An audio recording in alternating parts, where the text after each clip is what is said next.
We are now going to go to the announcement of the result of your research. I'm going to repeat, may dalawang klase ng result. Dalawa lang yan. It's either you pass or you fail. So kahit anong competition, laro, may nananalo at may mahuhuli. Tama ba? May papasa, may babagsak. That is why we're having this, para formally natin announce sa inyo. Is that clear, everyone? Yes. Okay.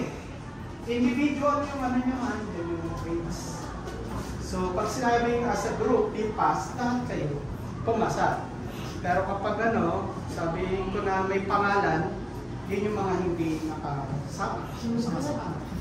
Okay. First announcement is the result for Group 1 of Adam Smith. Taas ang kamay. Okay, the result of your defense for Group 1 is you pass.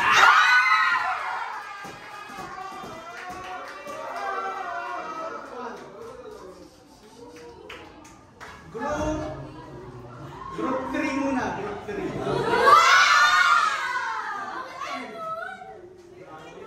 Group 3, Adam Smith. The result of your defense is, as a group, you pass.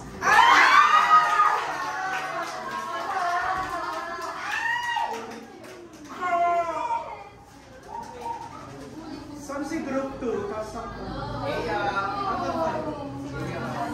1, 2, 3, 4, 5, 6, 7, 8, 9, 7?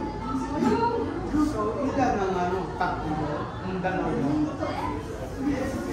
Okay, Group 2, Adam Smith. Sinong leader nyo? De Pedro, saan? The result of your defense. As a group, you pass.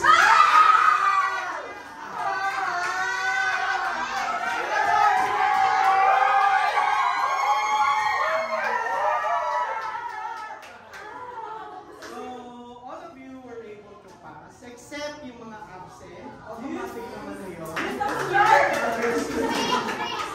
So, congratulations and last shout out. Okay, ready? Ready na? Sabay-sabay